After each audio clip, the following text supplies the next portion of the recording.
Halo, selamat pagi, selamat siang, dan selamat sore. Di mata kuliah menggambar dasar pertemuan ke-9 ya. Saya bakal ngebahas tentang menggambar objek dan tekstur. Eh, Sebelumnya kan kalian udah menggambar perspektif, terus atmosferik ya, perspektif atmosferik, dan kemudian di situ kalian uh, susah tuh buat ngebedain cara ngarsir misalnya besi, terus rumput dan lain-lain gitu, pohon. Kalian menyamakan itu semua gitu dalam satu garis. Saya dalam soal arsiran. Di sini saya bakal memberikan beberapa contoh. Misalnya ngarsir metal dan lain sebagainya. Kita mulai saja. Apa yang harus diperhatikan dari apa namanya membuat gambar tadi apa objek. Nah, di sini juga sebetulnya saya sekaligus kalian menggambar objek, beberapa objek visual. Pertama adalah menentukan viewpoint, kemudian membuat komposisi, kontur, observasi cahaya dan bayangan, menentukan gelap terang, cahaya dan dimensi, kemudian posisi cahaya. Sebenarnya posisi cahaya di setelah observasi sebetulnya. Nah, ini untuk kemarin ada light value, middle value, sama dark value ya. Nah, ini seperti ini. Entire value scale. Di sini ada perbedaannya. Gradasinya seperti jangan maksudnya kalian tuh dari kemarin perbedaannya tuh sangat jomplang gitu ketika misalnya kalian mau dari dark value ke middle tuh sangat jomplang gitu. Tetap terlihat batasnya gitu. Harusnya apa namanya luas ini gitu. Tidak terlihat gitu tidak terlalu terlihat si batasannya. Terlihat nyatu gitu. Gradasinya kelihatan kayak gitu. Nah, ini untuk contohnya. Ini tadi menggunakan light value sama middle value ya. Ini menggunakan dark sama middle. Nah, ini menggunakan dark value. Dan tadi kalau misalnya mengacu pada yang di sini, berarti di sini menggunakan yang value bottom. Ini yang middle, yang ini yang top. Nah, tapi di sini saya bakal masuk ke cara menggambarkan beberapa karakteristik objek. Salah satunya adalah lilin. Nah, penggambaran lilin dengan misalnya apa namanya, kalian mesti belajar juga karakter material dari apa yang kalian gambar, gitu.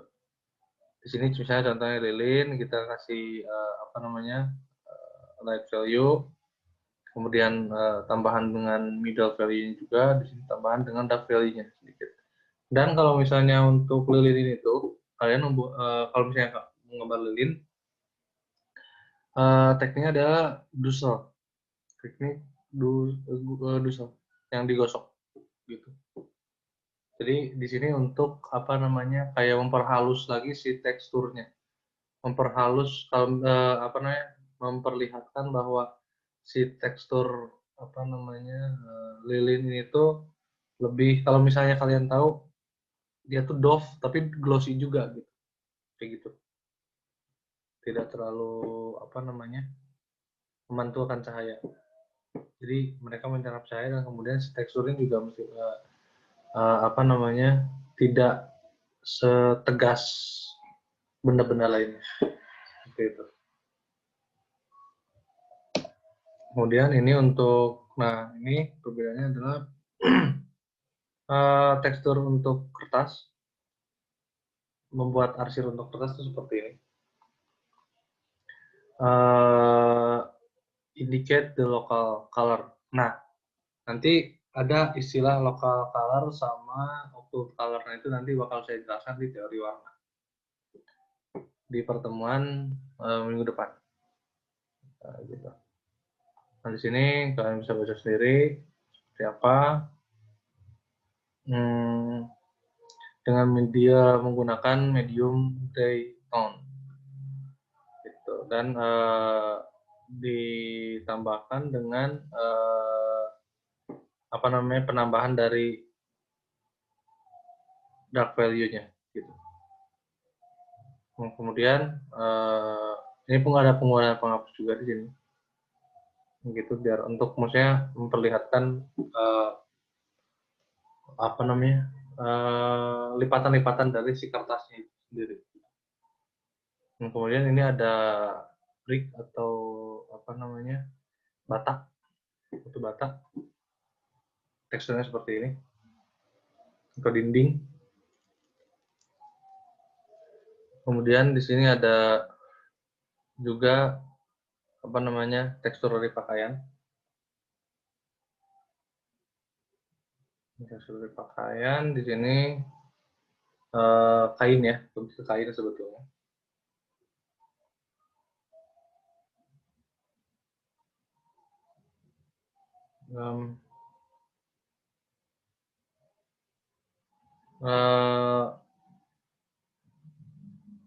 Tekanannya medium untuk pensil. Tekanannya medium, kemudian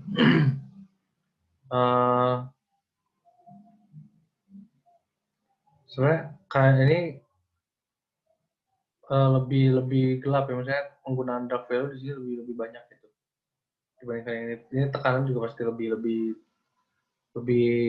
kuat juga gitu untuk brick ya, untuk yang brick. Kemudian ini untuk arsir wood atau kayu seperti ini, jadi si serat-serat kayunya diperlihatkan juga. Ini kombinasi dari apa namanya, dark value, middle sama lightnya tetap kelihatan. Nah ini terlihat tegas banget. Kemudian ini untuk metal. Di sini apa namanya, kebanyakan middle value ya sih sebetulnya, penggunaan gray tone juga di sini untuk dibikin smoothnya. Sebenarnya ini nggak didusel juga sih sebetulnya, tapi lebih di garisnya si penekanannya lebih ringan gitu, nggak terlalu ditekan banget gitu, si pensil.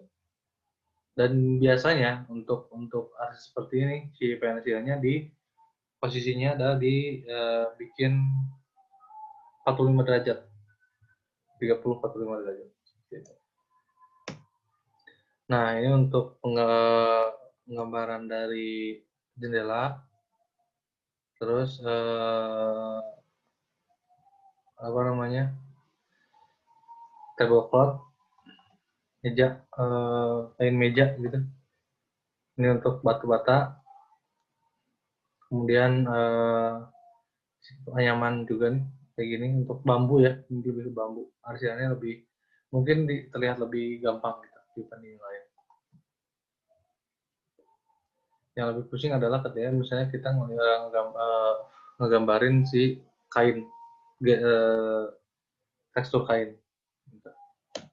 Nah, ini untuk gambarnya, ini untuk tadi kertas tadi, penggunaan middle dan light value seperti ini. Kemudian di metal itu mereka lebih tegas ya. Dan ini sebenarnya mereka juga menggunakan penghapus ya untuk apa namanya, memperlihatkan bahwa misalnya ada highlight di situ. Kemudian, nah untuk kenapa disarankan untuk membuat sketsa dengan pensil yang lebih tipis, karena untuk membuat si gambar yang kita bikin itu lebih realistik sih sebetulnya. Karena ketika misalnya kita melihat satu benda secara realistik juga, itu isi garis pinggirnya atau misalnya konturnya tuh tidak terlalu kelihatan gitu. Maksudnya lebih kepada misalnya kayak apa, mereka tuh dibedakannya hanya dengan apa sisi gelap dan terangnya aja, highlight dan lain sebagainya gitu. Tidak dengan garis atau brush stroke yang tebal gitu, kayak gitu. Kemudian ini untuk penggambaran stone yang apa namanya, tertata, dan ini yang acak-acakan seperti ini. Arsirnya seperti ini biar terlihat lebih natural gitu. Contoh-contohnya seperti ini. Kemudian ini untuk kayu. Tadi untuk serat kayu juga itu sebetulnya berbeda-beda ya. Tergantung misalnya kita mau gambarin jenis kayu apa atau pohon apa gitu. Di situ seratnya bakal berbeda. Ketika misalnya pohon beringin serat seperti apa, pohon cemara seratnya seperti apa, seperti itu dan lain sebagainya. Nah, kalian kalau misalnya pengen gambar secara realistik, mesti riset juga tuh. Kalau misalnya pengen gambar kayu ya, mesti riset juga tuh kayu ini serat seperti apa, kayu ini seperti apa dan sebagainya. Dari situ kalian bisa menentukan penggambarannya seperti apa nanti. Gitu. Nah ini untuk kayu-kayu yang udah usang, udah bolong-bolong dan lain-lain gitu. Tidak lebih hidup ya. Maksudnya si arsirannya itu tepat gitu. Si serat-seratnya terlihat bahwa kalau misalnya ini tuh kayu gitu. Nah itu untuk menggambar batu, arsir batu ya. Untuk mengarsir batu, nah ini arsirnya lebih sebetulnya. Nah untuk arsir batu ini tuh si antara light value, middle sama dark value-nya tuh di sini baru bisa terlihat lebih kayak tegas gitu, nggak si gradasinya nggak terlalu halus di sini gitu. Jadi bisa langsung blok-blokan gitu, tau mas? Paham nggak? Misalnya kayak batas antara middle sama light value itu nggak harus seluas itu gradasinya, maksudnya nggak harus halus gradasinya, tapi bisa dengan misalnya gradasi yang agak kasar gitu. Kemudian nah di sini ada penggambaran batu juga, arsir untuk batu seperti ini. Karena tekstur batu itu berbeda-beda ya, maksudnya bukan lebih sedikit gitu pori-porinya tuh gitu, bukan pori-pori ya, kayak bintik-bintiknya tuh sedikit kecil-kecil banget gitu.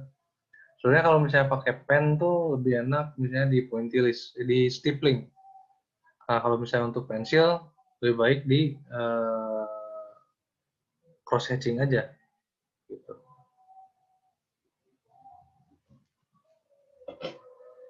Itu kemudian ini untuk penggambaran batu secara ini batu-batu di batu karang ya, batu karang terus kars juga kayak gini kan, maksudnya penggambarannya itu berbeda-beda juga gitu, sama halnya seperti tadi kayu gitu, maksudnya si tiap batu tuh karakteristiknya berbeda, si selah-selahnya juga berbeda gitu. Jadi penggambarannya bisa diotak-atik di situ. Kemudian ini untuk menggambarkan awan. Menggambarkan awan ketika misalnya ini ada sunlight, sini lagi siang hari lah ya. Kemudian ini ada blocking the sunlight. Ini dari belakang nih. Si cahaya tuh dari belakang apa namanya? Si awan gitu. Jadi terlihatnya si awan ini tuh lebih gelap yang di bagian depannya. Ini untuk penggambaran rumput, grass in sunlight di siang hari, dan ini grass in sunlight and shadow seperti itu. Itu penggambarannya seperti ini kurang lebih. Dan mungkin bisa paham logikanya ketika misalnya apa namanya kalau rumput itu kan satu helai. Jadi ketika misalnya menggambarkan rumput, si bagian gelapnya udah aja bagian gelapnya, kemudian yang pas ke ujung-ujungnya itu baru tuh ditarik satu helai gitu. Kayak gitu. Dan lebih enak kalau misal kalian itu menggunakan penghapus untuk si helai per helai si rumputnya ini, memperlihatkan highlight dari tiap helai rumputnya gitu. Itu lebih realistik ya, untuk gambar yang realistik. Kemudian awan tuh sebetulnya ini nggak diberi kayak garis luar, tidak diberi garis pinggirnya gini, ya, maksudnya garis tegasnya tuh nggak ada gitu. Jadi mereka tuh emang bentukannya juga apa namanya dinamis ya, terus juga nggak ada bentuknya juga apa namanya nggak menentu gitu, nggak ada garisnya, nggak tegas sih garisnya gitu. Jadi lebih baik misalnya dengan pembedaan tadi yang misalnya yang highlight, maksudnya light value sama dark value, misalnya perbedaan antara itu aja, gelap terangnya aja gitu. Kemudian ini untuk penggambaran dari kain. Ini sepertinya pemberian apa namanya light value, middle value, dan dark value ini jelas. Gitu. Bukan grafik dari kain ini terasa banget. Untuk contoh-contohnya seperti ini. Kemudian ini juga contoh-contohnya dan pengeluaran seperti ini. Contoh langkahnya ya, langkahnya. Misalnya langkahnya kita nggak kasih garis dulu, kasih garis bantu lah, tipis-tipis aja gitu misalnya. Kemudian kita mulai dengan middle sama light nih, coba. Kemudian nanti tambahin lagi dark value-nya dan finishing gitu, pemberian detail kayak gitu. Ini juga sama kayak gini. Ini sebenarnya payung sih, lebih ke payung sih kayaknya ini. Gitu. Tekstur-tekstur dari kain yang dilipat-lipat. Begini ini pengaturan cahaya juga sangat-sangat menentukan di sini untuk membuat si gambarnya lebih realistis. Begitu nih untuk apa namanya kita ketika misalnya cahaya dari atas, dari nggak terlalu atas gitu-gitu. Maksudnya ini perbedaan-perbedaan cahaya dan bentukannya ya. Misalnya dari depan kayak gini, mana aja yang gelap, mana aja yang terang. Kemudian dari upper left, dari atas sebelah kiri bagaimana, dari belakangnya seperti apa, berarti black semua, black apa namanya, siluet gitu. Kemudian dari atas sebelah kanan seperti apa juga gitu pencahayaannya. Gitu-gitu ini untuk logika pencahayaan ya. Nah ini untuk membuat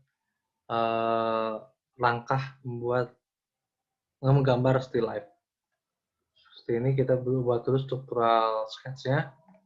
Kemudian penambahan warna secara generalnya dulu, kemudian tambahan-tambahannya gitu. Ini misalnya middle value, ini tambahan dark value, gitu.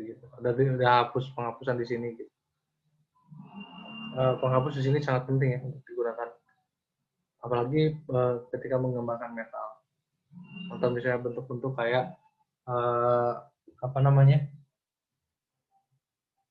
awan kayak gitu-gitu yang tidak mempunyai garis yang tegas gitu. Nah kayak gini penggunaannya adalah ada middle, ada light, ada middle, ada dark.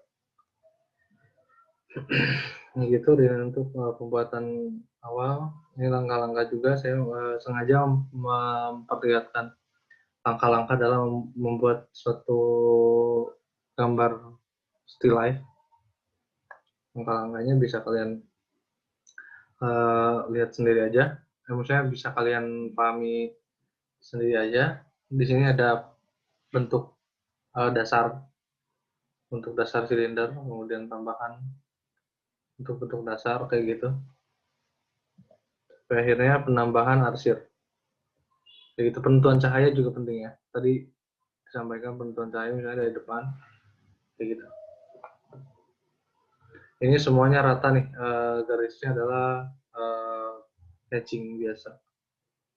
Kayak gitu. Kemudian contoh selanjutnya. Nah, untuk ini tuh adalah pembedaan antara misalnya kita menggambarkan perbedaan warna, tapi kita hanya mempunyai misalnya pakai pensil gitu, pakai pensil yang biasa, grafik biasa. Nah, caranya adalah misalnya untuk penggambaran warna misalnya apel merah sama apel hijau.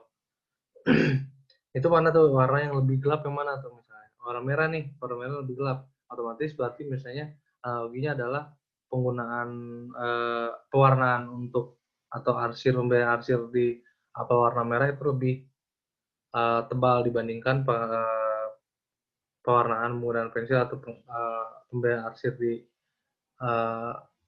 apa yang satunya lagi lebih apa namanya lebih halus gitu di apel yang hijau ini. Gitu. Kemudian seperti ini penggunaan yang di apel merah penggunaan dark value-nya lebih dominan. Tapi ketika misalnya di apalagi hijau itu middle value-nya yang lebih dominan. Seperti itu. Nah, hasilnya seperti ini juga nih.